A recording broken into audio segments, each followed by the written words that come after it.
Seigneur pour ta parole. Merci pour ta grâce manifestée. Merci pour l'atmosphère qui a été représentée par ta divine présence. Je veux vraiment te dire merci. Je veux te rendre la gloire parce que Seigneur, lorsqu'on veut parler de toi, lorsqu'on veut te prêcher dans ton intégralité, c'est là ton esprit fait surface, afin de nous démontrer que il est là. Merci. Merci pour ton esprit, merci pour ta parole. Merci pour l'auditoire. Merci pour ton peuple. Que ton nom soit béni. Dans le nom puissant de Jésus-Christ de Nazareth. Merci pour les cieux qui sont ouverts. Merci pour la grâce manifestée. Au nom de Jésus de Nazareth. Est-ce qu'on peut dire Amen avec moi? Amen. Est-ce qu'on peut dire Amen avec moi? Alléluia. Vous pouvez vous asseoir calmement et tranquillement. Avant de commencer, je dis à quelqu'un, dimanche prochain, il faut inviter au moins 3 personnes. Tu dis à quelqu'un qu'il faut inviter au moins 3 personnes. Amen. Amen. Et maintenant, tu peux m'accompagner, non? Ok. Il faut dire au moins, tu peux inviter 3 personnes. Dimanche prochain, c'est la fin, la boucle de la roche, la boucle du jeûne de la roche Hachala. Dimanche, le premier, c'est le 27, c'est ça? Voilà, c'est la boucle. Donc, on va faire un véritable show dans le Seigneur le dimanche. Ça veut dire que le Saint-Esprit sera au rendez-vous. Il y a d'autres personnes qui ne parlent pas en langue, ils vont avoir la possibilité de parler en langue. Amen. Parce que l'introduction du message d'aujourd'hui est la continuité du message dimanche prochain. Et lorsqu'on va prêcher, vous savez, nous n'adorons pas un Dieu qui est faiblard, un Dieu qui est muet, un Dieu qui est inerte, un Dieu qui ne réagit pas, un Dieu qui soit là et rien ne se produit. Non, on a un Dieu qui est vivant.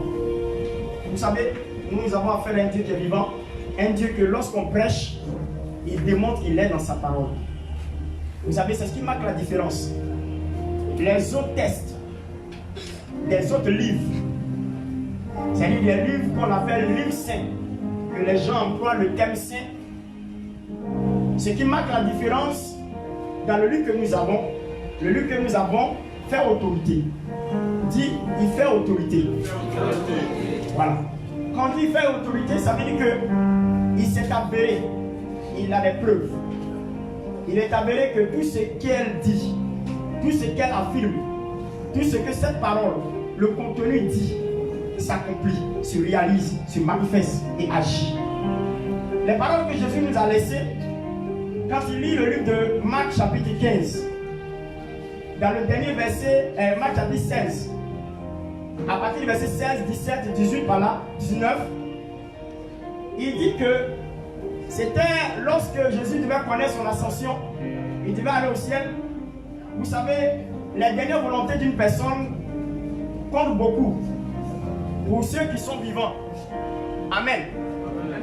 Et pour que cette personne puisse avoir la possibilité d'être en paix, comme on le dit, que son âme repose en paix, il faudrait que chaque personne qui a écouté la dernière volonté de cette personne qui est une personne mourante puisse mettre en exécution sa dernière volonté pour qu'il soit en paix. Jésus ne pouvait pas partir, il ne pouvait pas être en paix sans que ce qu'il a dit ne soit pas exécuté. Alléluia. Alléluia.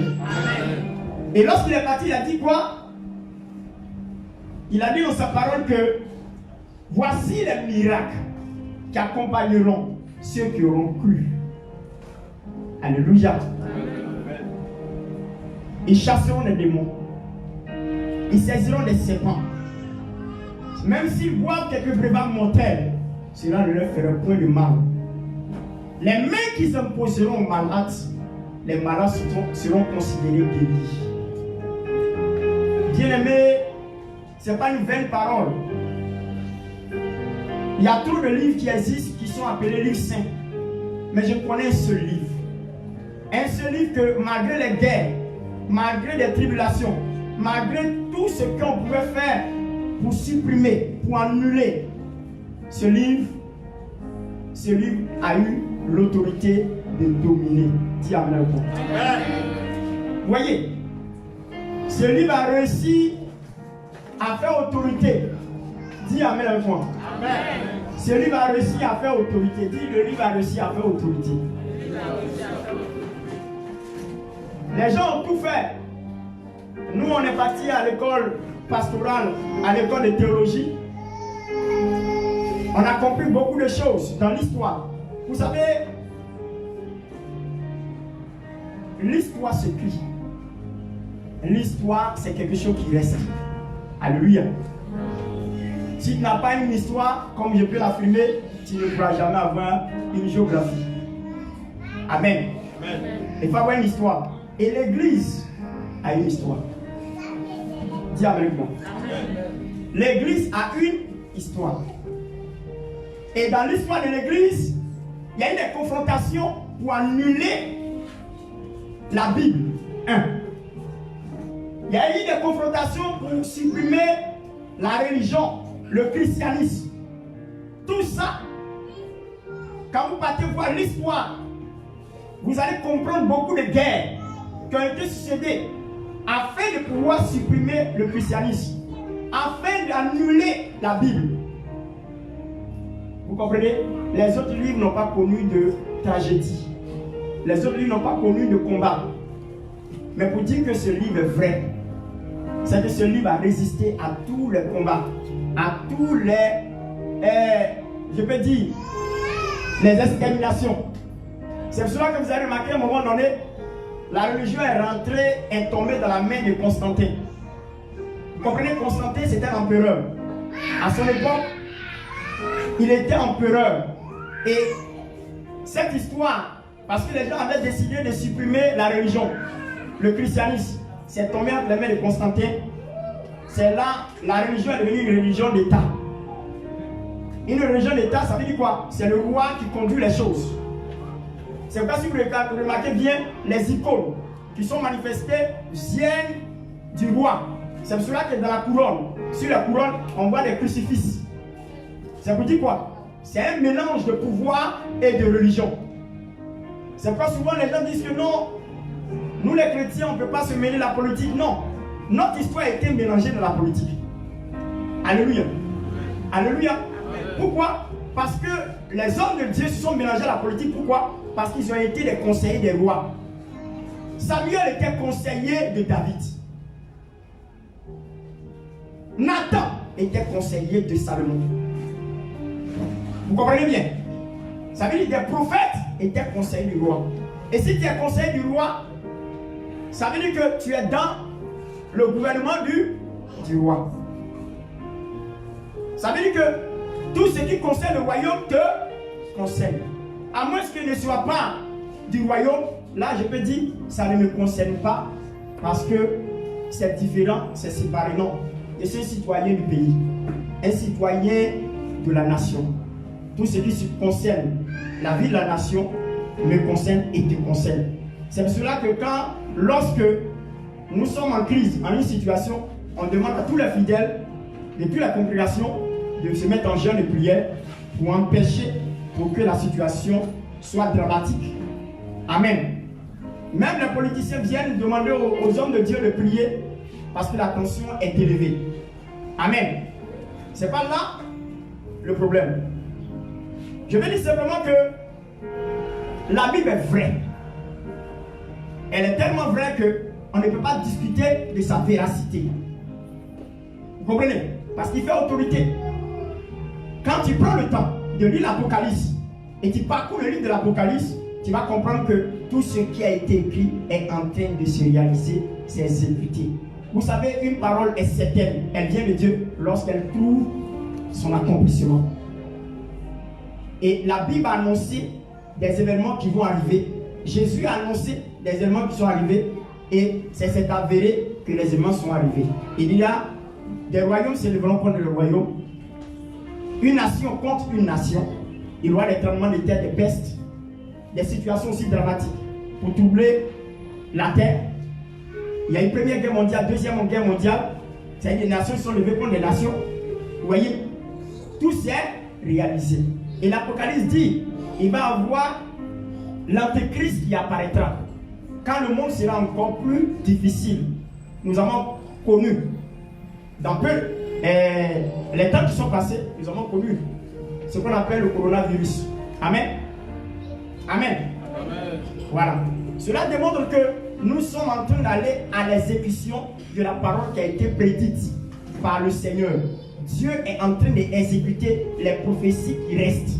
Nous sommes à la fin de l'accomplissement des prophéties. Nous sommes à la fin de la réalisation du programme de Dieu pour la fin des temps.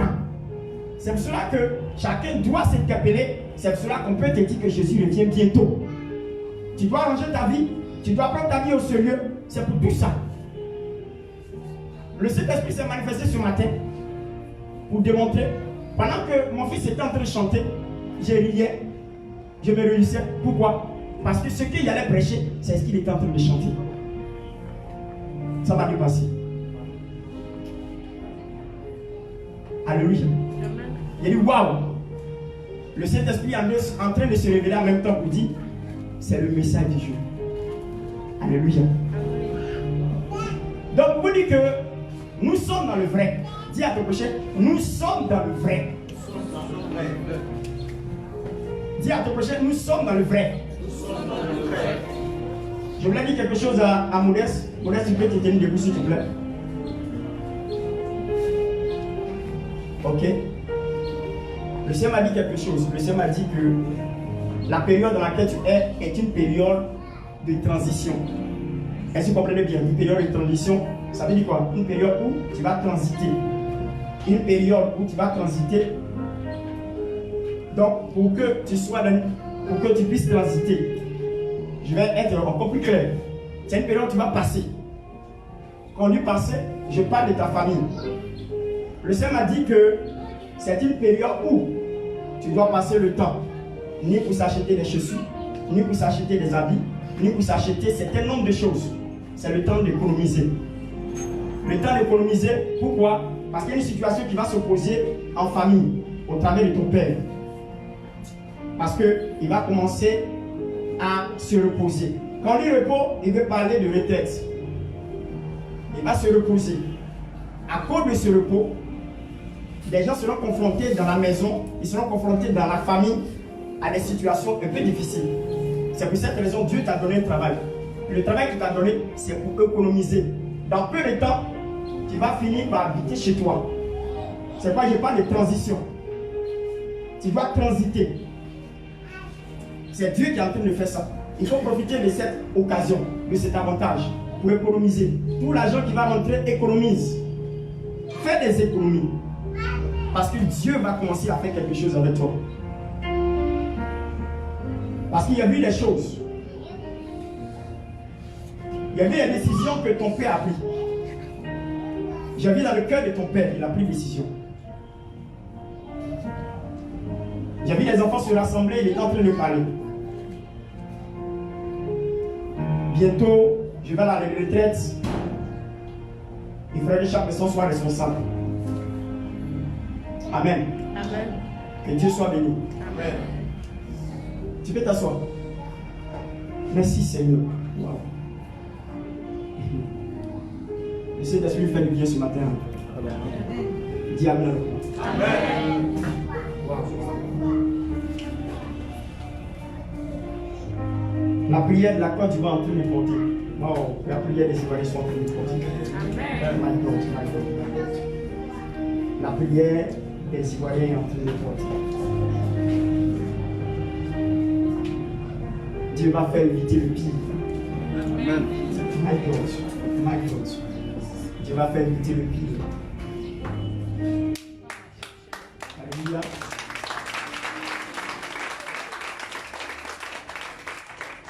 Continuez de prier. Continuez de prier, s'il vous plaît. Continuez de prier, s'il vous plaît. N'arrêtez pas. Rentrez en jeûne. Priez. Priez. Continuez de prier pour la Côte d'Ivoire. Continuez de prier. Parce que ce qu'on avait vu était aussi horrible. Ce qu'on avait vu était aussi horrible. Pour ne pas mentir, était aussi horrible. On allait voir des morts par-ci par-là, des morts par-ci par-là, et tout ça. Amen. Ce n'est pas de l'amusement, ce n'est pas pour effrayer les gens, mais c'est pour tirer votre attention. Ça veut dire que c'est le moment de te repentir. C'est le moment de changer ta vie. Vous comprenez? Par exemple, tu ne sais pas, tu peux être au mauvais endroit, au mauvais moment. On ne sait pas. Tu peux être assis à la maison et puis ça te touche chez toi. Oh, tu n'es pas en dehors. Hein. Il y a des gens qui étaient assis chez eux et puis ils sont morts. Selon les gens, ils disent c'est une balle perdue. Non. Vous voyez? Donc je veux que chacun prenne Dieu au sérieux. Chacun prenne Dieu au sérieux. Parce que tout ce qui arrive dans une nation dépend de ceux qui sont dans la nation. Il y a d'autres qui peuvent accuser d'autres personnes. Non. C'est toi et moi. Vous voyez? Il y a des gens, quand on prêche ou bien on fait quelque chose, ils se disent que c'est pas moi. Alléluia. Il dit c'est pas moi, c'est pour l'autre. Souvent qu'on prêche ici, il y a d'autres qui interrogent la main sur l'autre pour dire attendez, c'est celle-là. Parce qu'il est en conflit avec la personne. Donc il trouve que le message qui est prêché, c'est pour celle-là. Le message concerne tout le monde. Ça veut dire que nous sommes responsables de la Côte d'Ivoire. Nous sommes responsables de tout ce qui arrive dans le pays. Ce n'est pas un camp, c'est tout le monde. C'est ton comportement que tu mènes. C'est ta vie que tu mènes. C'est ça qui crée tout la colère de Dieu. C'est pas faux, le Dieu a pris un décret sur la Côte d'Ivoire. C'est pas de l'amusement. Vous savez qu'on appelle décret. Vous savez ce qu'on appelle décret? Une décision qu'on ne peut pas. On ne peut pas dissuader.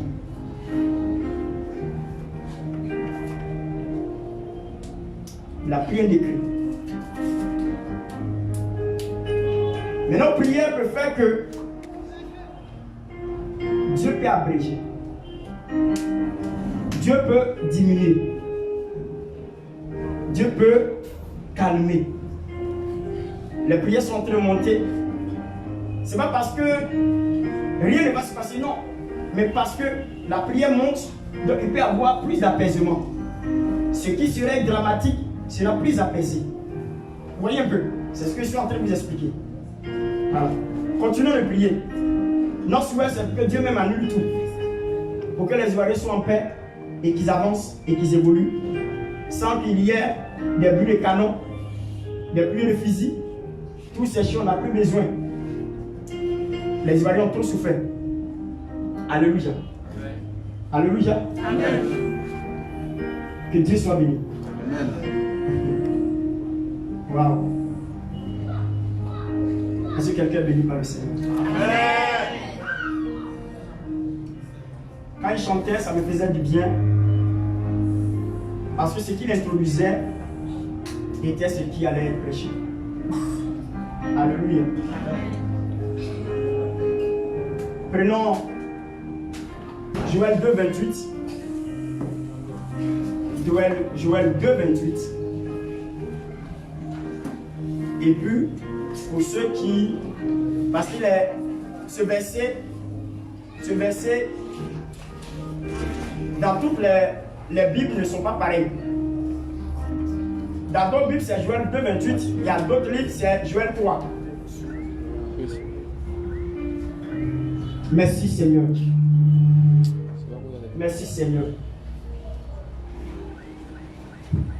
Est-ce que quelqu'un est béni ce matin? Amen. Joël 2, 28 ou Joël 3. Il y a d'autres personnes, vous allez voir dans votre Bible, Joël 3. Il y a d'autres, c'est Joël 2, 28. Alléluia. Amen. Nous parlons du prophète Joël, un homme de Dieu. Un homme de Dieu, point. Un homme que Dieu a parlé des choses à venir. Ce qu'on va lire, c'est une citation. Une citation, c'est-à-dire, c'est la parole originale. La parole originale de Joël, en prophétisant. Ça, c'est une prédiction. Ce qu'on va voir, c'est ainsi par l'Éternel, c'est la prédiction. Dis prédiction. Prédiction. Ça, c'est la prédiction. Prédiction, c'est dire des choses d'avance. Prédire, il y a le verbe dire, et puis il y a le préfixe pré. Prédire, ça veut dire d'avance. C'est quelque chose qui n'est pas encore arrivé, on le dit d'avance. Et lorsqu'on le dit d'avance, après, il y a confirmation de l'exécution de cette parole. Amen. Et c'est ce que Joël 2, 28, il était dans l'Ancien Testament. C'est une époque. Il a prophétisé des choses qui allaient arriver. Amen.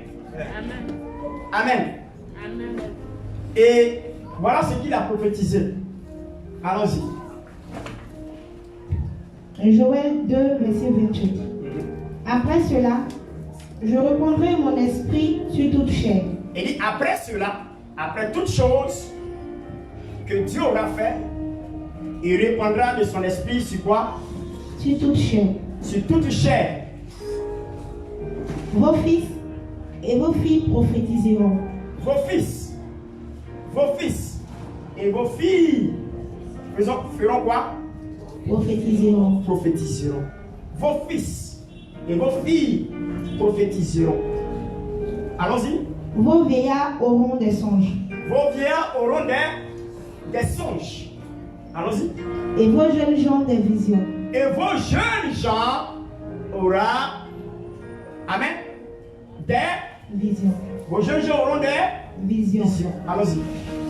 Au verset 29.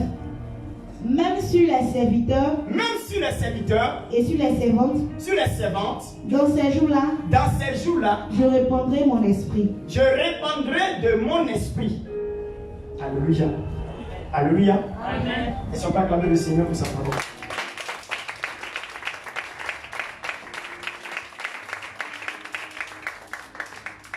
Le thème de ce matin, vous avez besoin de l'esprit.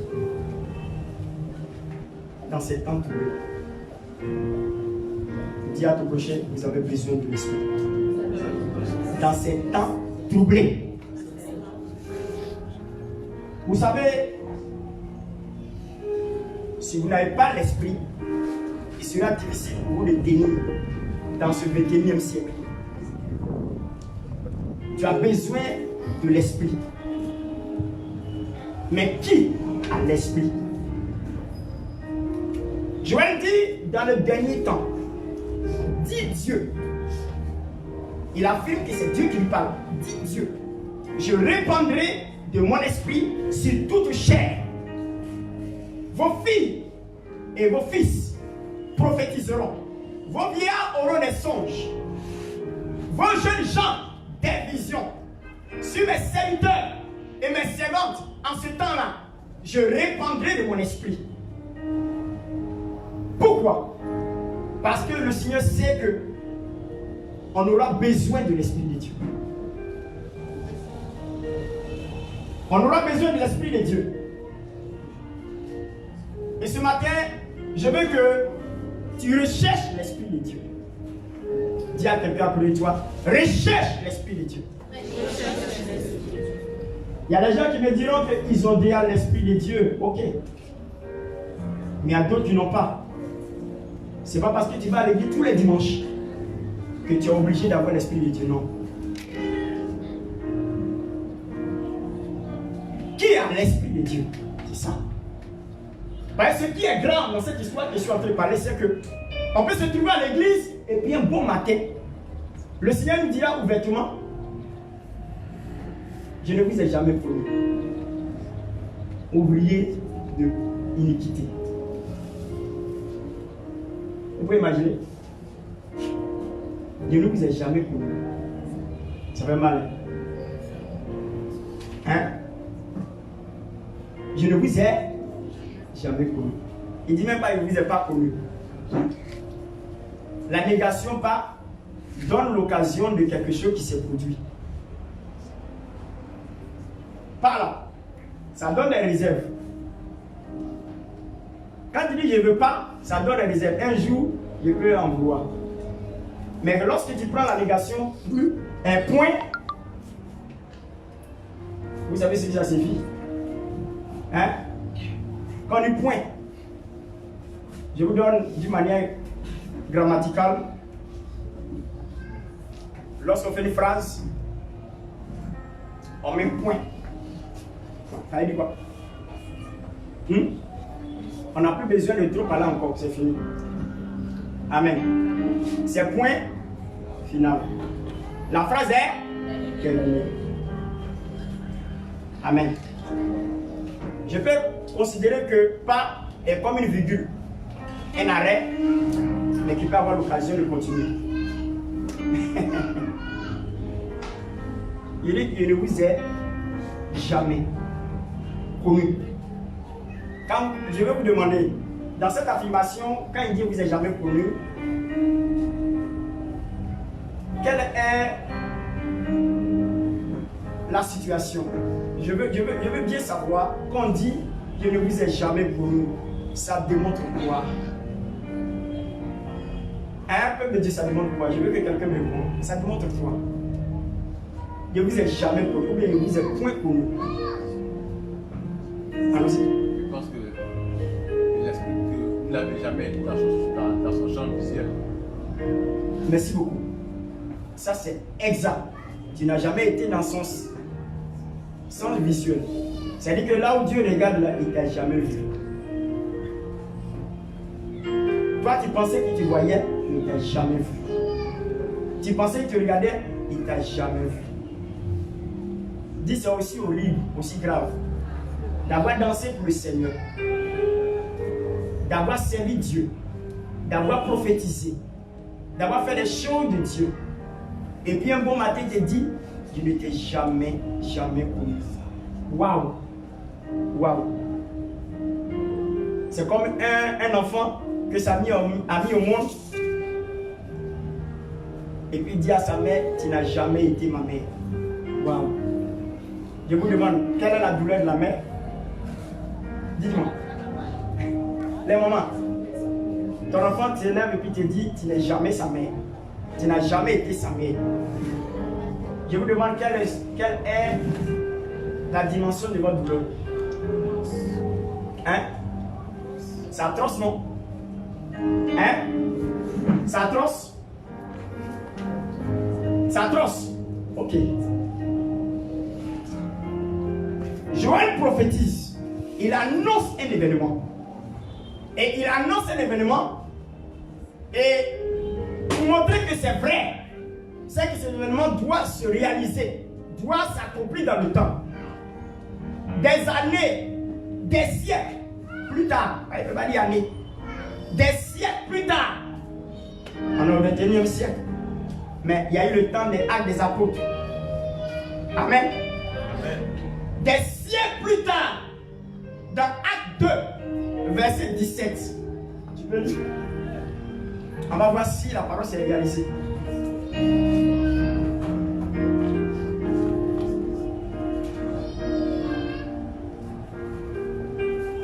La parole va s'accomplir. On va reprendre encore dans Acte verset 17 parce que nous sommes maintenant en plein accomplissement de la prophétie de Joël. Il dit quoi? Acte 2, verset 17. Il dit quoi? Dans les derniers jours, dit Dieu, je reprendrai de mon esprit sur toute chair. Je répandrai de mon esprit sur toute chair.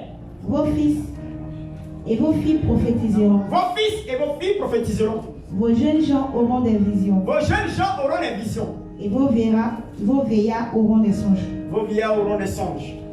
Oui, sur mes serviteurs et sur mes servantes, dans ces jours-là, je répandrai de mon esprit et ils prophétiseront. Continue. Je ferai paraître des prodiges en haut dans le ciel et des miracles en bas sur la terre. Du sang, du feu et une vapeur de fumée. Le soleil se changera en ténèbres. Le soleil se changera en ténèbres. Et la lune en sang. Avant l'arrivée du jour du Seigneur. Avant l'arrivée du jour du Seigneur. De ce grand jour est glorieux. De ce grand jour est glorieux. Alors, quiconque invoquera le nom du Seigneur sera sauvé. Amen. Voilà. Le Saint-Esprit qui a été tant promis par le prophète Joël est arrivé dans Acte 2, verset 17, on prend la même citation, on répète les mêmes dits de Joël, parce que nous sommes en plein accomplissement de la prophétie. Et une prophétie est de Dieu lorsque elle connaît son accomplissement.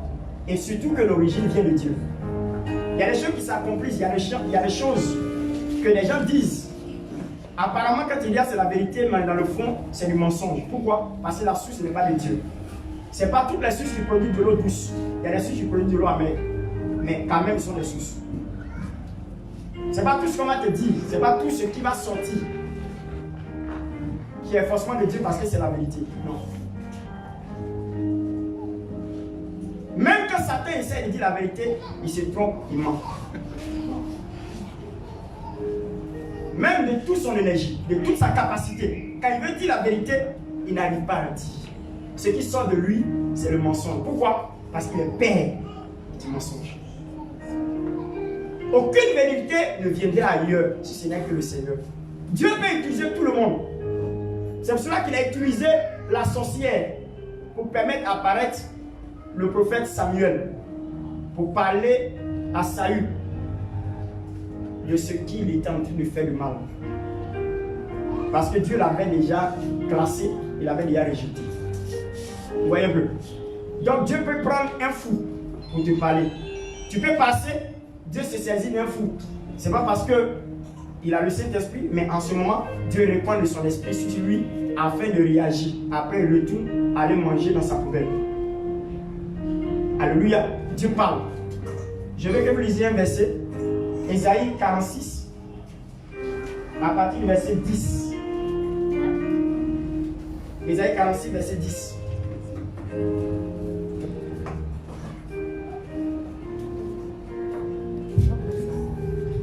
Ésaïe 46. Ésaïe 46, verset 10. J'annonce dès le commencement ce qui doit arriver. Il dit quoi? J'annonce dès le commencement. J'annonce dès le commencement. J'annonce dès le commencement ce qui doit arriver. Allons-y. Et longtemps d'avance ce qui n'est pas encore accompli. Et longtemps d'avance ce qui n'est pas encore accompli. Il dit dès le commencement, il annonce des choses qui ne sont pas encore arrivées. Depuis longtemps, ce qui doit se produire. Amen. Allons-y. Je dis. Mes arrêts subiteront et j'exécuterai toute ma volonté. C'est moi qui appelle de l'Orient. C'est moi qui appelle de l'Orient. Un oiseau de proie. Un oiseau de proie. D'une telle lointaine. Un homme pour accomplir mes desseins. Un homme pour accomplir mes desseins. Alléluia. Alléluia. Amen. Prends Ésaïe 44, verset 26.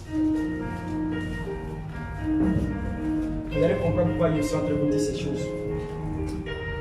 Ésaïe 44, verset 26. Il dit quoi?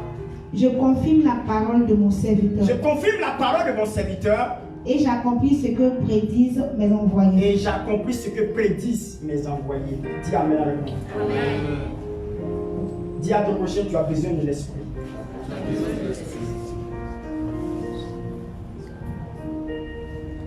Quand tu as l'esprit de Dieu, tu as l'esprit de révélation. Vous comprenez le problème? Quand tu as l'esprit de Dieu, tu as l'esprit de révélation. Il y a les dons qui accompagnent l'esprit. Mais il y a l'esprit lui-même. L'esprit lui-même, c'est l'esprit de révélation. Vous comprenez? Si quelqu'un voit des choses, sûrement, par des dons spirituels, mais si toi tu as l'esprit de révélation en toi, ça dépend de ta manière de te disposer avec le Saint-Esprit. Par moments, les gens ont dit que le Saint-Esprit est une puissance. C'est ce que, par des interprétations bibliques, il dit que le Saint-Esprit est une puissance. Ok. Je vais poser une question. Une puissance peut parler? Une puissance peut se comporter comme une personne? Dis-moi. Une âme peut parler? Une âme peut parler. Un kalachnikov peut parler. Amen. C'est une puissance de frappe. Une bombe nucléaire peut parler? Non. Vous comprenez? Ce qu'on doit comprendre, c'est que le rôle du Saint-Esprit dans la vie de chaque personne, c'est qu'il est un compagnon fidèle. C'est une personne. Il est considéré comme une personne. Pourquoi? Parce qu'il sent.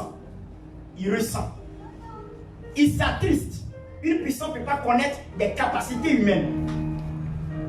La Bible dit que n'attristez pas le Saint-Esprit. Dans le livre de 1 Thessaloniciens 5, à partir du verset 17. N'attristez pas. Quand il dit 17, 18, 19.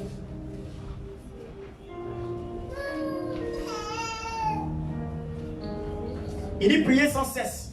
Et ensuite il parle. Dans d'autres versions, on dit ne teignez pas l'esprit.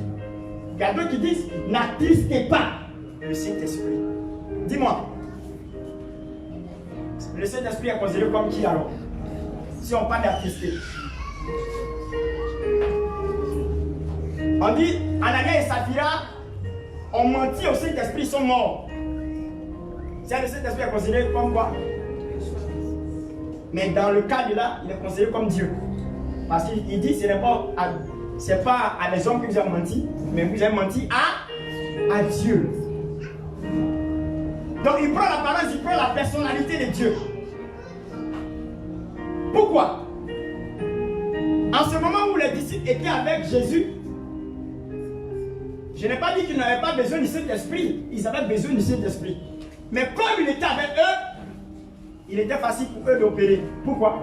Parce qu'il suffit seulement d'être à côté de lui et son onction te permet de faire des oracles. Vous savez le problème qui se pose aujourd'hui par rapport à nos enfants spirituels?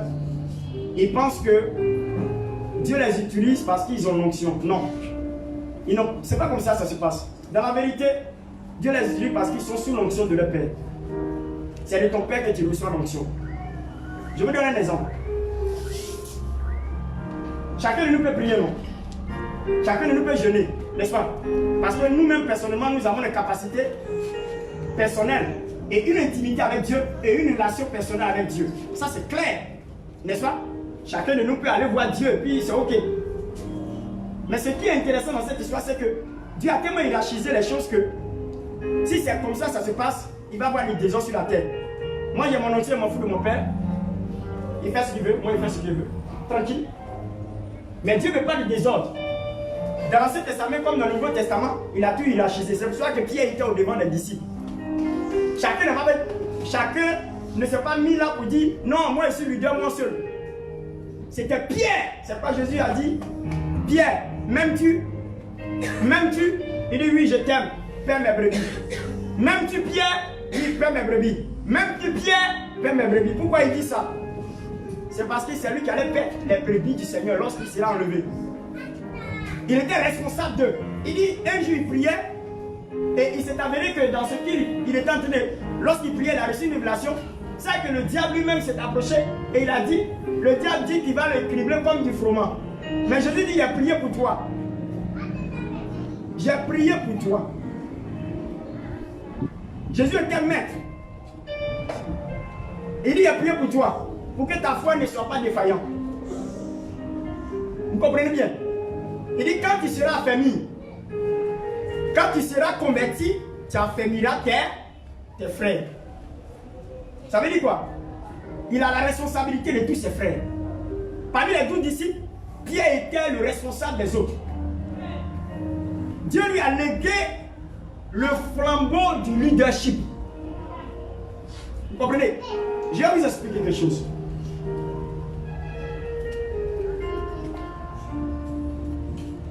Je vous demande où Élisée a trouvé l'onction.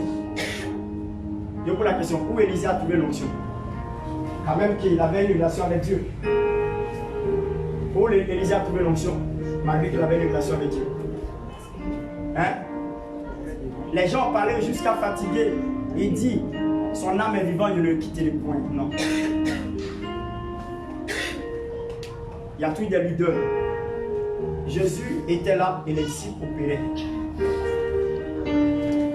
La Bible déclare qu'il les envoyait deux à deux pour opérer, pour chasser les démons, pour guérir toutes sortes de infirmités. quand il prend le livre de Luc, chapitre 10, verset 1, Marc 10, Luc 9, verset 1 et puis Marc 10. C'est écrit là-bas, on parle des noms des 10. Même Judas Iscariote a chassé aussi les démons. Il a guéri les infirmités. Moi, je dis toujours qu'il n'y a pas quelqu'un qui a été plus serviteur que Judas. Judas était moins. Pourquoi? Parce que la Bible déclare qu'il les a donné le pouvoir et l'autorité de chasser tous les démons et toutes sortes de guéris, toutes sortes d'infirmités. Dites-moi, on peut citer les infirmités? Paralytiques, aveugles, sourds, muets. C'est pas ça? Je vous demande. C'est ça ou c'est pas ça? C'est ça. Mais je vous demande, Judas n'a pas fait. Je vous demande, est-ce que Judas n'a pas fait? Il a fait. Pourquoi? Parce que Jésus a ordonné. Vous comprenez? Ce qui est plus intéressant, soit dans le rayon de ton Père. Quels que soient les temps. Même si demain tu deviens grand.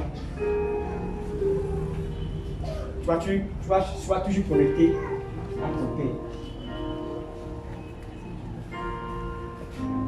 Alléluia. Souvent on a l'impression que le Fils est utilisé plus que le Père. Tu ne peux pas devenir plus que le Père. Voyez, c'est de lui prodiguer ce que tu es. Donc tu ne peux jamais le dépasser. Dieu peut opérer les grandes choses au travers de toi, mais cela ne demande pas que tu dépasses ton Père. Non. Il n'y a pas question de dépasser son Père. En temps normal, le Père donne ce qu'il a de plus que son Fils. C'est quoi Élisée dit quoi?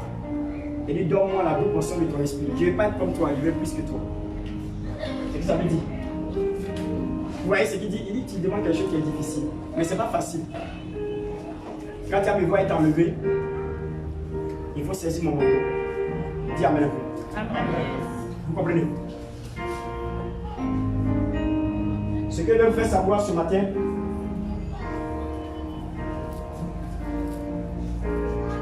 qui a le Saint-Esprit? Qui sait, qui est assise, qui est assis, qui a le Saint-Esprit?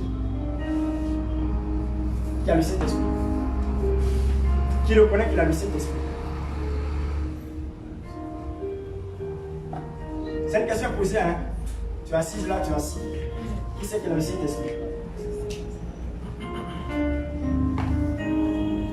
La question est posée, qu'est-ce qui peut te faire savoir que tu as le Saint-Esprit? Amen.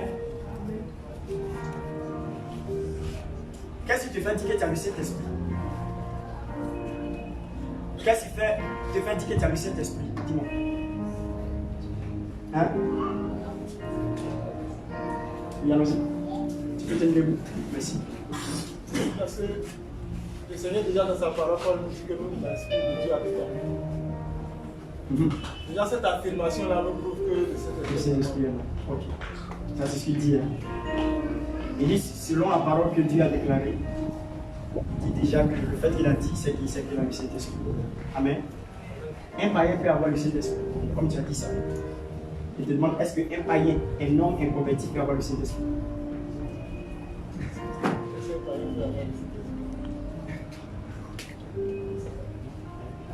Hein? Wow. Alléluia. Alléluia. Amen. Tu peux t'asseoir. Qui peut répondre? Oui, allez-y. Il a dit dans sa parole que lui et nous sommes un. Nous sommes un. Lui et nous. Donc, laisse-le. Lui et nous sommes un. Lui et nous sommes un. Nous sommes un. À quel moment il a dit que lui et nous sommes un? À quel moment? À quelle période? À quelle position de ta personne? Position de ta personne, quoi. Lorsque tu viens à lui. Lorsque tu viens à lui. Ok. Lorsque tu viens à lui, lui et nous sommes un. Amen. Alléluia. La donne sa réponse. Qui d'autre? Qu'est-ce qui montre que tu as le Saint-Esprit? Selon toi, hein, chacun donne sa réponse. L'Esprit de Dieu me convainc que je suis en train de Dieu. Il a dit l'Esprit lui convainc. Il faut l'avoir d'abord pour qu'il te convainc. Mais c'est vrai, il est en moi qu'il me convainc. Alléluia, on va acclamer le Seigneur pour elle. Elle dit que c'est parce qu'il a en elle que elle est convaincue. Alléluia. Alléluia. Qui d'autre? Qui d'autre peut exprimer quelque chose? Qu'est-ce qui montre que j'avais cet esprit? Hein? Défendez-vous, hein? Allons-y, ma fille. Moi, quand je sors, je suis quelque part, je regarde un individu qui dit cet esprit, je vais savoir de qui il est, qu'est-ce qu'il possède en lui. Puis automatiquement, l'image vient. Donc l'image vient, c'est-à-dire que tu interroges cet esprit et puis le Saint-Esprit te parle. Donc tu dis que le Saint-Esprit est en toi. C'est ça? Il est avec toi. Ok. Alléluia. La Bible dit qu'il répandra de son esprit sur toute chair. Il répandra. Répandre, c'est verser. C'est déverser. Répandre. Sur toute chair. Il répand sur toute chair. Mais il va maintenant donner quelle chair il s'agit. Sinon, les poulets aussi sont des chairs. Amen. Les pintades sont des chairs. Des moutons sont des chairs. Ou bien? Ah, ou bien? Il dit, je répandrai de mon esprit sur toute chair. Maintenant, il va mettre la différence pour dire vos fils et vos filles prophétiseront. Vos vieux auront des sons. Donc, il n'y a pas question de autre chair dedans. C'est pas parce que Dieu n'est pas capable de faire. Vous savez, Dieu, il est illimité dans sa manière d'agir. Il n'y a point de limite en Dieu. Il fait tout. Il sait tout. Et rien ne s'oppose à sa volonté. Alléluia. Dis à ton prochain, Dieu peut tout. Quand il lit le livre de Jean 42, à partir du verset 1, il dit, je reconnais que tu peux tout. Et que rien ne s'oppose à tes pensées. Job dit, il reconnaît que Dieu peut tout parce que Dieu l'a montré qu'il peut tout. C'était la période et le chapitre de la restauration de la vie de Job. Donc, lorsque Dieu l'a restauré, il affirme, il dit, je reconnais que tu peux tout. Et que rien ne s'oppose à tes pensées. Personne ne peut le résister. Pour vous dire que il peut permettre à un poulet de prophétiser. Il peut permettre à une poule de parler de sa part. C'est pourquoi il vous a dit qu'il n'y a point de limite. Il peut tout. Il peut prendre un bois pour parler. Dis-moi, c'est impossible à Dieu de prendre un bois pour parler. Mais l'esprit qui est répandu n'est pas sur les animaux. C'est répandu sur les êtres humains, toi et moi. Alléluia. Allons-y. Prenons rapidement. C'est pas il dit que. Prenons rapidement.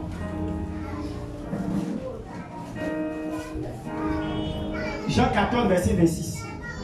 Jean 14, verset 26, rapidement. Maintenant, pour ne pas manquer, chacun de vous a dit, on dit que, a donné son affirmation pour dire voilà pourquoi il sait que cet esprit a lui. Bien aimé, quand tu étais païen, il y a des choses que tu faisais l'effort pour abandonner, mais tu ne pouvais pas. N'est-ce pas? Quand tu étais païen, il y a des choses que tu ne peux pas arrêter. Je causais avec une jeune fille hier, je lui disais quelque chose. Je lui disais que Jésus n'a pas détruit le péché. Écoutez-moi bien, c'est français parle. Jésus n'a pas détruit le péché. La Bible déclare qu'il est l'agneau de Dieu qui ôte. Détruire et puis ôter, c'est différent. Ôter le péché. Amen. Amen. Il est l'agneau de Dieu qui ôte le péché. Maintenant, moi je parle. Jésus n'a pas détruit le péché. Je vous explique. Auparavant, avant qu'il y ait le régime de l'alliance nouvelle, on était sous un régime de l'ancienne alliance. Et le régime de l'ancienne alliance était le régime de la loi. Qui parle de loi parle de ce qui est physique. Qui parle de loi, parle des œuvres. Ce sont des efforts consentis pour permettre à une personne de rentrer dans le salut. Si tu n'as pas l'argent, ton péché ne peut pas s'expier parce qu'il faut chercher un agneau. Dis amen. Il faut chercher un agneau pour expier son péché, pour que le souverain sacrificateur, une fois dans l'année, il rentre pour aller voir, pour aller dans le lieu très saint, pour que tes péchés soient pardonnés. Bien aimé, c'était des efforts consentis avec plusieurs dispensations, plusieurs périodes où Dieu voulait sauver l'humanité. Dieu s'est trouvé qu'il était impossible pour que l'homme ait la possibilité de recevoir le salut. Et pour cette raison, Dieu, dans son immense amour, il dit le cœur de l'homme est tortueux par-dessus tout. C'est pourquoi Dieu s'est énervé au temps de Noé. Il a décidé de juger la terre par le déluge. Il a tout fait, mais l'homme ne peut pas changer. L'homme n'avait pas de capacité de changer. Et dans l'Ancien Testament, il n'y avait pas tout le monde qui avait l'esprit. C'est ce qui est différent. Ceux qui avaient l'esprit, ce sont ceux qui sont dans le sacerdoce. Vous comprenez bien? Dans le sacerdoce. Et par moment même, ceux qui sont dans le sacerdoce, c'est leur famille qui rentre aussi dans le sacerdoce. C'est pour cela que vous allez remarquer Moïse, Aaron, Myriam. Ce sont des parents. Vous comprenez bien? Ce sont des parents. Donc c'est parenté. L'onction, l'esprit était parenté. Quand Dieu choisit, il peut choisir ton frère et ta soeur. Tout le monde n'avait pas accès à l'esprit. Écoute-moi très bien. C'est pas Moïse, pour que Myriam et Aaron rentrent dans le sacerdoce, il fallait que Dieu enlève l'esprit, prenne l'esprit de Moïse pour mettre sur les autres. Quand tu vas lire la Bible, tu vas voir que c'est l'esprit de Moïse qu'ils ont mis sur Aaron, ils ont mis sur Myriam. Alléluia. Alléluia. Je vous explique. Pour cette raison, Dieu sait que le péché est vulnérable. Le péché est vulnérable. Pour cette raison, parce que le péché est vulnérable, écoutez-moi très bien. Dieu a pris une décision, ultime décision. Dit ultime décision. Voyant que l'homme est incapable de se changer lui-même, l'homme est incapable de tenir devant le péché, l'homme est incapable de se retenir devant le péché, Dieu a pris l'ultime décision.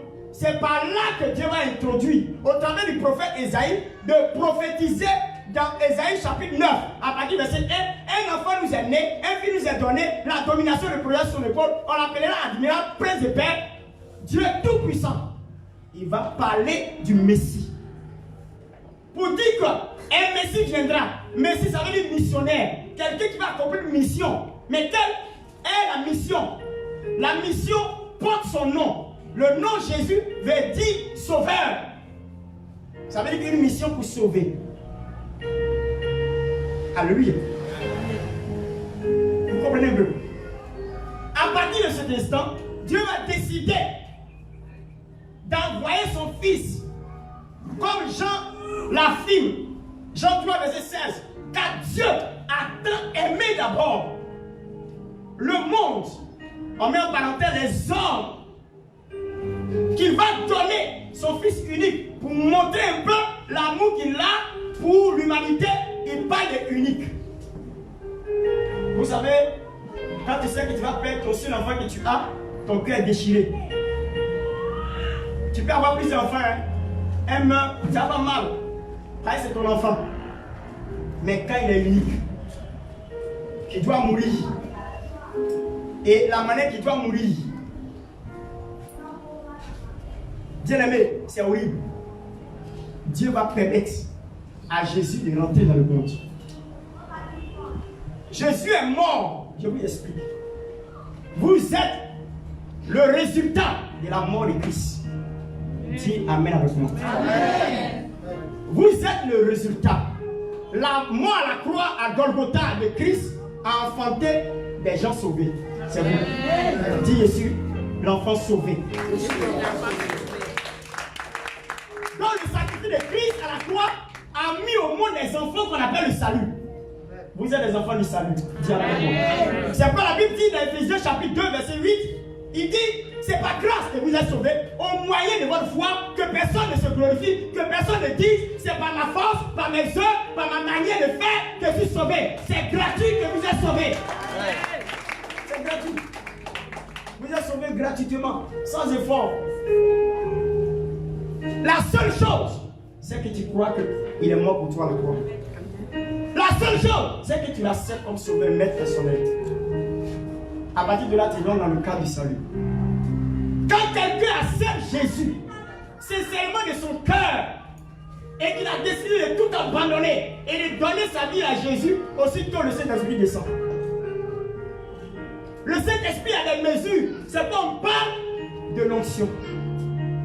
On parle de déverser. On parle de remplir. On dit qu'ils étaient tous remplis. Quand on parle de remplir, on parle de liquide. Matière liquide. Remplie. Ça peut être une poudre. Mais quand on parle d'onction, on parle de Saint-Esprit, on parle de l'huile.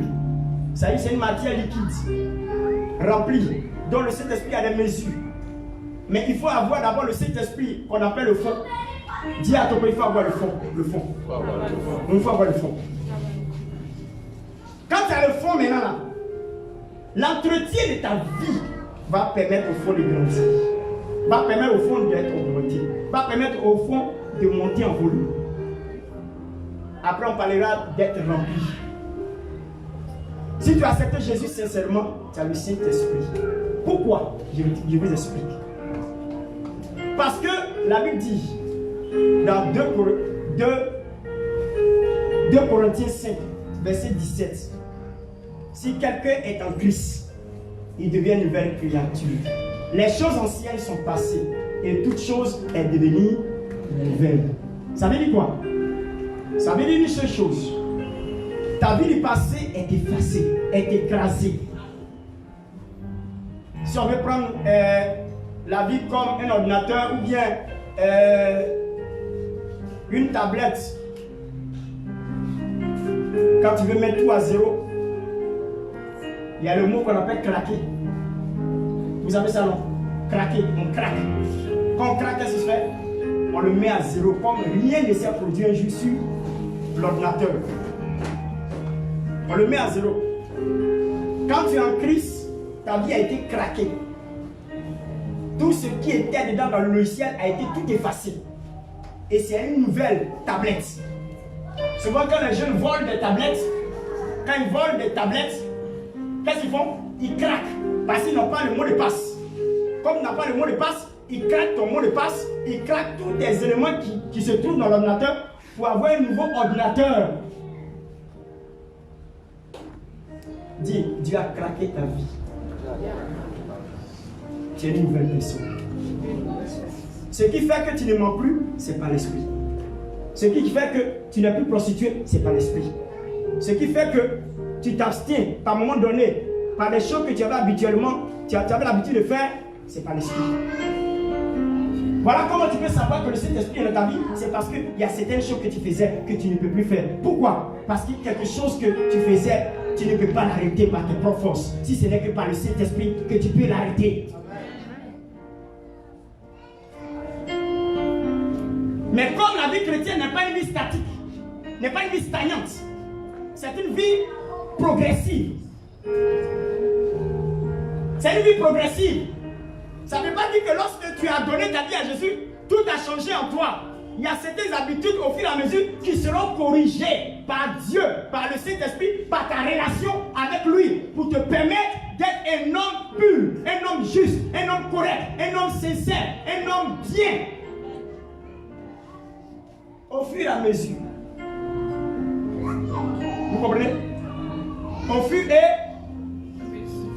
Il y a rien parce que quand il se donne à Jésus, tout a changé. Non. Il y a certaines choses qui sont en toi encore, que Dieu corrige au fur et à mesure. Tout ne peut pas changer un coup, non. Amen. Je n'ai pas dit que tu n'es pas capable de faire ça. Mais ce que je sais, en tant qu'être humain, il y a une transformation au fur et à mesure de la vie et du caractère de la personne. C'est pour cela qu'il faut avoir une bonne intimité avec Dieu pour que Dieu puisse transformer ta vie au fur et à mesure. Dis Amen avec moi. Dis Amen avec moi. Vous voyez, c'est ce qui est plus important. C'est ce qui est plus important. Donc quand tu te donnes à Jésus, il y a des choses que tu arrêtes. Toi, mais tu ne comprends pas. J'ai dit à la jeune fille, écoutez-moi bien. Imaginez-vous, hein, si on était sur le régime de l'ancienne alliance, quelqu'un qui vole. Jusqu'à présent, le monde dans lequel nous sommes, fonctionne dans l'ancienne alliance. Pourquoi? En temps normal, quelqu'un qui vole, qu'est-ce qu'on fait? Il y a une loi qui est établie, si tu voles, on te met en prison.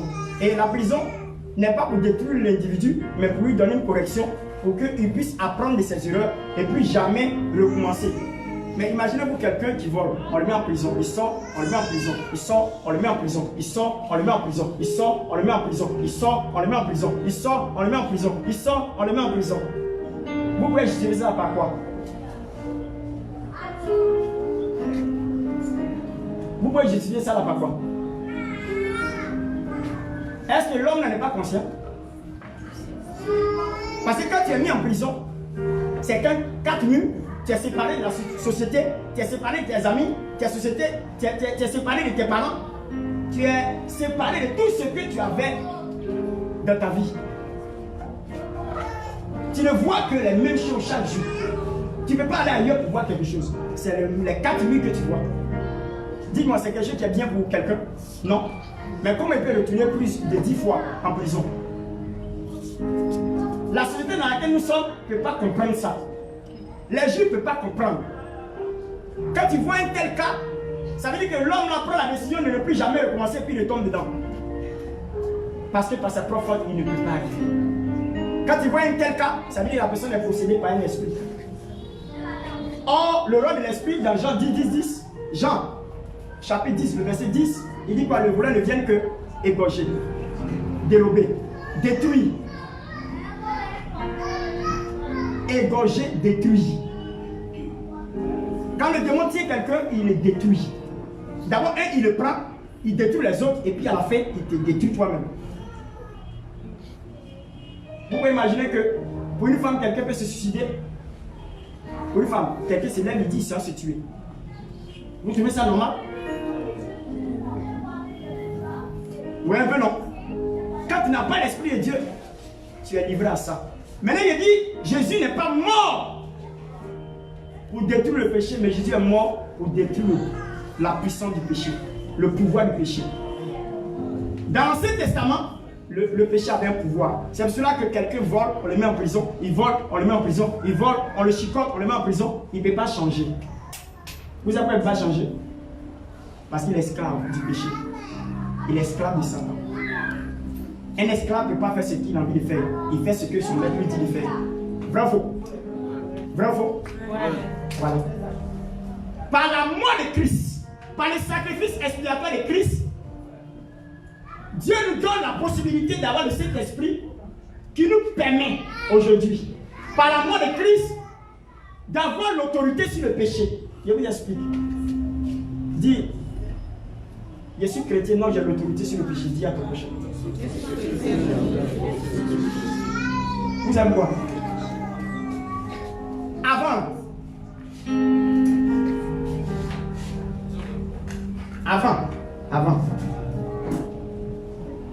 Rien ne peut t'arrêter pour pécher.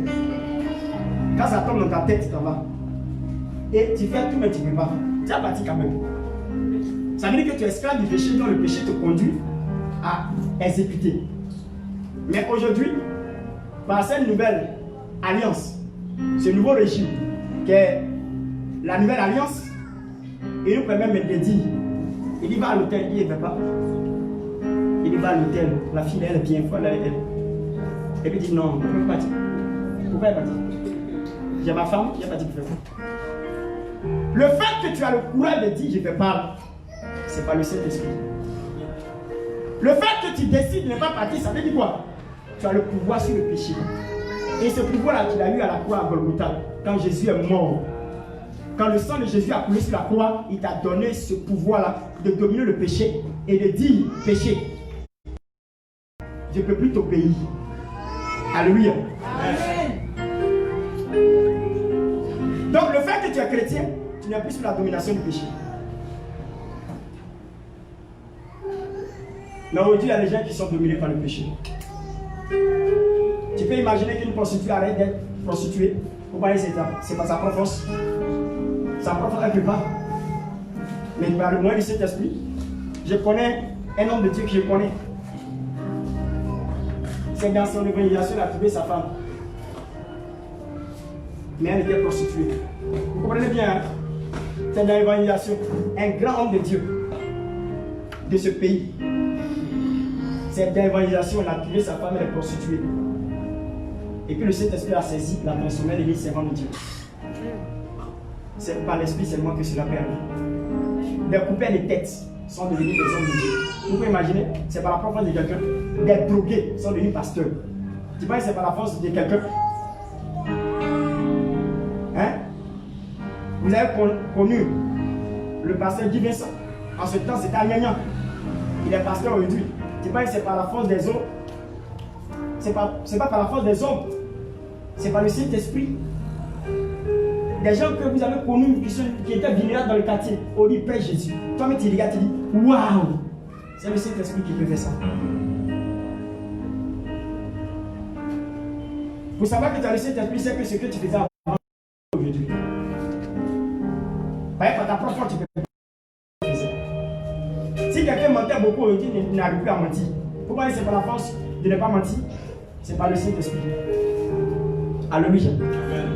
Alléluia. Donc vous avez besoin du Saint-Esprit pour vous aider. Dans l'Ancien Testament,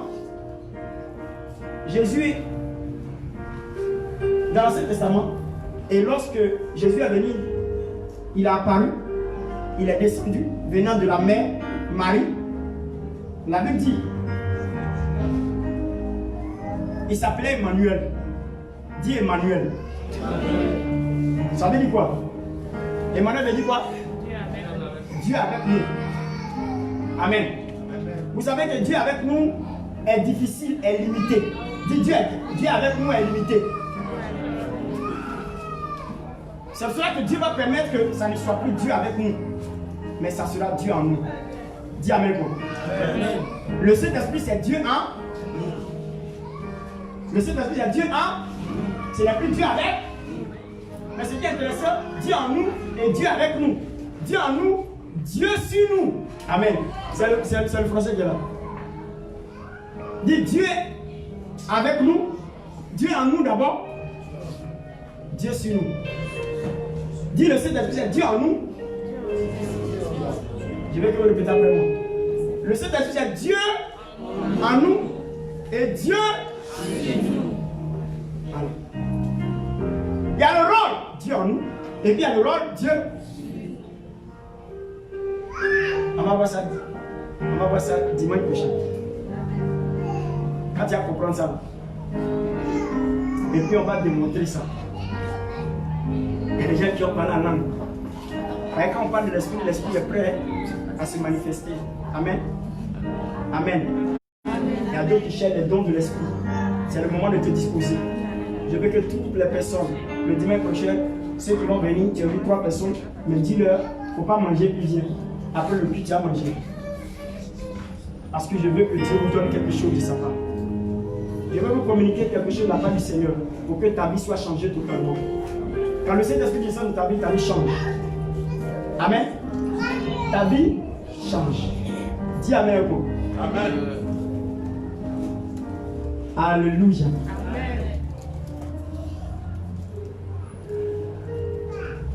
Lis ma fille, s'il te plaît. Jean 6, Jean 16, Jean 14, verset 26. Écoutez bien. Il va lire et puis je vais m'arrêter là. Il va lire et puis je vais m'arrêter là. Allons-y. Jean 14, verset 26. Écoutez bien. Mais le consolateur, le Saint-Esprit, d'abord, il a un nom qu'on appelle consolateur. On l'appelle le consolateur, on l'appelle le paraclet. On va donner dimanche prochain les noms qu'on attribue au Saint-Esprit. Allons-y. Que le Père enverra en mon nom. Il dit que le Père enverra en mon nom. Jésus il est là, il est comment parti, il dit à ses disciples, le consolateur que Dieu enverra en son nom. Ce n'est pas au nom de quelqu'un d'autre qu'il enverra, hein. C'est à son propre nom. Ça veut dire que c'est lui qui a le cachet du Saint-Esprit. Ça veut dire que c'est lui qui est le commandant en chef concernant l'Esprit de Dieu qui va venir. Écoutez bien ce qu'il va dire. Vous enseignera toutes ces choses. Écoutez bien, il dit vous enseignera toutes ces choses. Écoutez bien ce qu'il va dire. Vous enseignera toutes ces choses. Et vous rappellera de tout ce que je vous ai dit. Il vous rappellera de tout ce que vous a dit. C'est-à-dire que le Seigneur ne va pas dire quelque chose d'autre que Jésus n'a pas dit.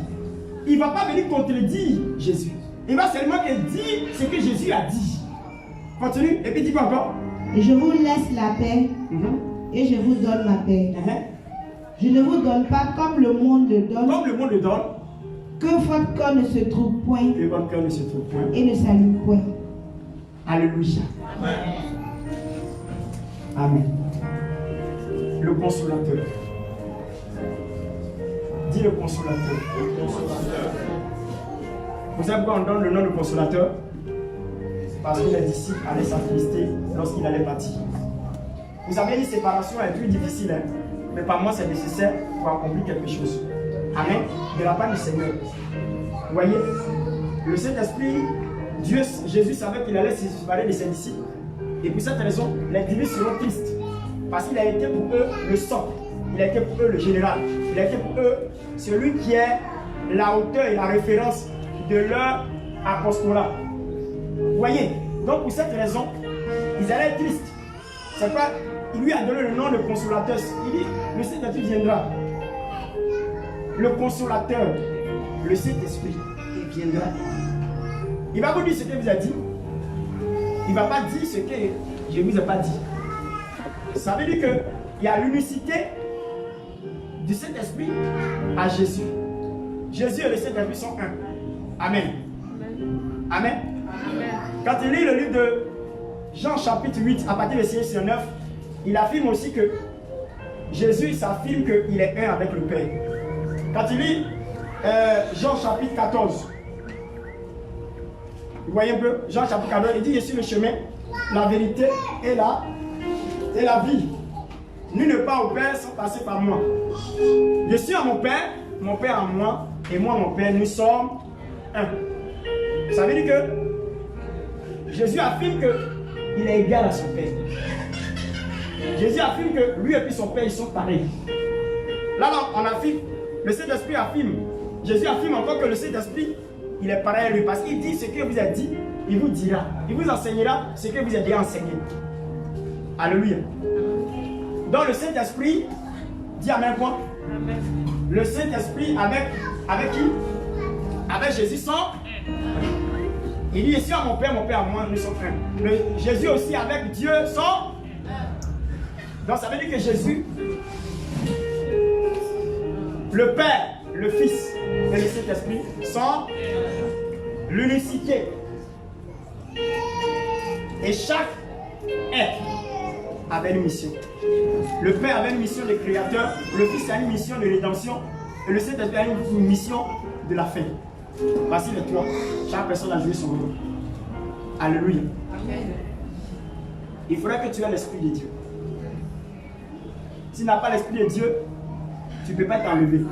Si tu n'as pas l'Esprit de Dieu, tu ne peux pas t'enlever. Vous savez, lorsque l'enlèvement apparaîtra, lorsque le temps de l'avènement, il y a l'avènement d'abord et puis il y a l'enlèvement. Amen. Il y a l'enlèvement, l'avènement et puis la grande tribulation. Voici trois événements qui vont succéder dans les temps de la fin. Premièrement, c'est quoi?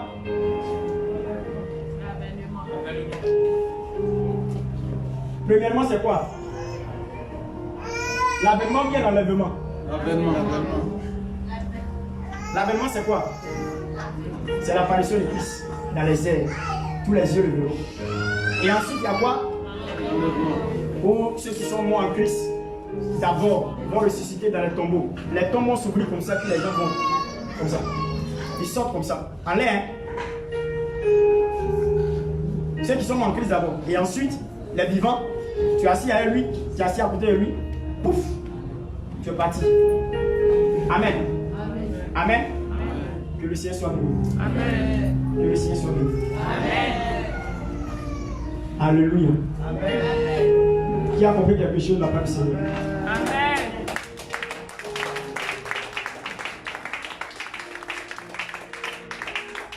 Il a posé la question, est-ce que les disciples étaient avec Jésus? Ils avaient le Saint-Esprit. Hein? Est-ce que ceux qui étaient avec Jésus avaient le Saint-Esprit? Parce que Jésus leur demande encore d'aller attendre à Jérusalem, où le Saint-Esprit descendra. N'est-ce pas? N'est-ce pas? Mais vous demandez, quand il était avec eux, est-ce qu'ils avaient le Saint-Esprit? Non. Hein? Non. Vous êtes sûr de vous? Vous êtes sûr? C'est vrai que vous ne lisez pas la Bible. Yacoub. Prenez ce verset-là. Pour que si quelqu'un pose question, vous n'allez pas avoir honte. Prenez Jean chapitre. Prenez Jean 20, verset 19 à 23. Là, il faudrait que vous le sachiez, sinon, les disciples ont reçu le Saint-Esprit avant même qu'ils ne partent à la Pentecôte. Maintenant, la Pentecôte était la plénitude de l'Esprit que Dieu avait promis. Être plein et puis avoir, c'est différent. Tu peux avoir un peu, mais tu ne peux pas émerger dans le ministère. Il faudrait que tu sois plein pour émerger dans le ministère. Donc, il ne pouvait pas les envoyer tant qu'ils ne recevaient pas la plénitude de l'Esprit. Et là, la jeune soeur hier m'a posé la question, m'a demandé, est-ce que forcément quand on parle en langue là, si on parle en langue là, c'est ça qui montre qu'on a cet esprit? C'est pourquoi je vous ai posé la question. Je m'attendais à dire à quelqu'un, je voulais que quelqu'un dise, ah, c'est lorsqu'on parle en langue qu'on a le Saint-Esprit. Je voulais attendre cette question, mais je n'ai pas reçu cette question. C'est-à-dire qu'il y a cette réponse au moins. Vous dites, c'est lorsqu'on parle en langue qu'on a le Saint-Esprit.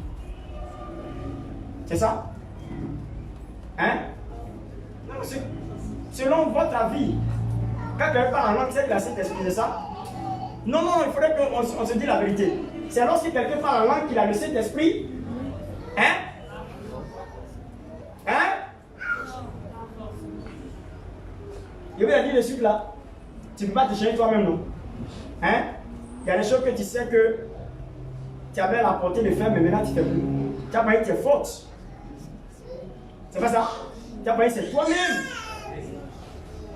Il y a des gens qui boivent. Ils tombent dans le caniveau. Ils sont sales. Ils n'arrivent même pas à mettre sa fermeture est claire. Il y a d'autres même là. Quand ils les voient même là. Mais tout ça là, demain les vient encore. Pourquoi? Parce qu'ils passent une semaine après qu'ils soient comme ça. Pour se garder un moment. Hein? Pour se garder un moment et puis un bon matin. Qu'est-ce qui se passe? Il reprend. Pourquoi? Parce que sa propre force ne peut pas. Oui, un peu. Maintenant, ça c'est un enseignement. J'ai cet enseignement. Vous savez, lisez ce passage avec nous. Je vais terminer par là. Je vais conclure en même temps et puis on partit. Non, pas 22, 26. 19 à 23. Jean 20, verset 19 à 23. Dépêche-toi rapidement. Jean 20, verset 19. Ouais. C'était quand Jésus était venu. Il a ressuscité quoi? Et puis il est arrivé. Il voulait se présenter à ses disciples. Ils ont fermé la porte. Mais il est descendu quand même dans la maison. C'est pourquoi souvent il y a des gens qui. Il y a des gens qui. Je ne sais pas, qui ne connaissent pas Dieu. Vous savez, il y a des gens qui ne connaissent pas Dieu quoi. Quand ils ne connaissent pas Dieu, ils pensent que quand tu as affaire à des chrétiens, tu es en danger. Hein? Le Saint-Esprit dont on parle et puis le Dieu qu'ils adorent, il est dangereux. Comment quelqu'un, les portes sont fermées et puis il descend dans la maison? Il vient saluer ses disciples. Quand tu es fermé, hein, de quel endroit il est sorti alors? Il a apparu, il est fort, il est puissant. Ne jouez pas le Dieu d'Israël. Il est formidable. Lisez rapidement et puis il va finir. Le soir de ce jour, qui était le premier de la semaine, vous savez c'est quoi? C'était un dimanche. Le soir de ce jour, le premier de la semaine. Le premier de la semaine, c'est dimanche. Chez les Juifs, c'est dimanche. Pour nous ici, c'est lundi, parce qu'on est colonisé par les Romains. L'Empire romain. On est sous l'Empire romain quoi? À cause des Français. Vous comprenez bien? Voilà, donc il y a le calendrier des Romains, puis il y a le calendrier hébraïque. Dans le calendrier hébraïque, le premier jour de la semaine, c'est dimanche. Le dernier jour de la semaine, c'est samedi. C'est pour ça que vous remarquez bien, les Juifs font les cultes les samedis. C'est à cause de ça. Ils appellent ça sabbat. C'est le 7e jour. Amen. Maintenant, le premier jour, c'est dimanche. Chez les Romains, ils disent le premier jour, c'est lundi. Lundi. Alléluia. Et le dernier jour, c'est dimanche. Pourquoi? Parce que c'est là Jésus. Les gens sont partis annoncer que Jésus a été ressuscité, les femmes. Amen. C'est un dimanche. Et ils sont partis voir dans le tombeau, ils ont vu qu'il est ressuscité. Ils sont venus dire non, ils préfèrent faire le culte le dimanche. Amen. Eux, ils respectent l'hiérarchie de la création. Allons-y. Les portes du lieu où se trouvaient les disciples,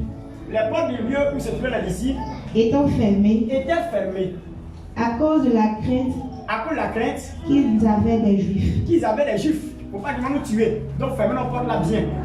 Voilà, écoutez bien.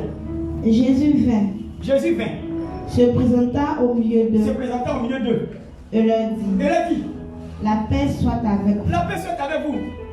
Et quand il eut dit cela, il leur montra ses mains. Parce que eux là, ils ont peur. Ils vont dire que ça là, c'est un génie. Quelqu'un qui quitte par le toit, il quitte quelque part et puis il apparaît.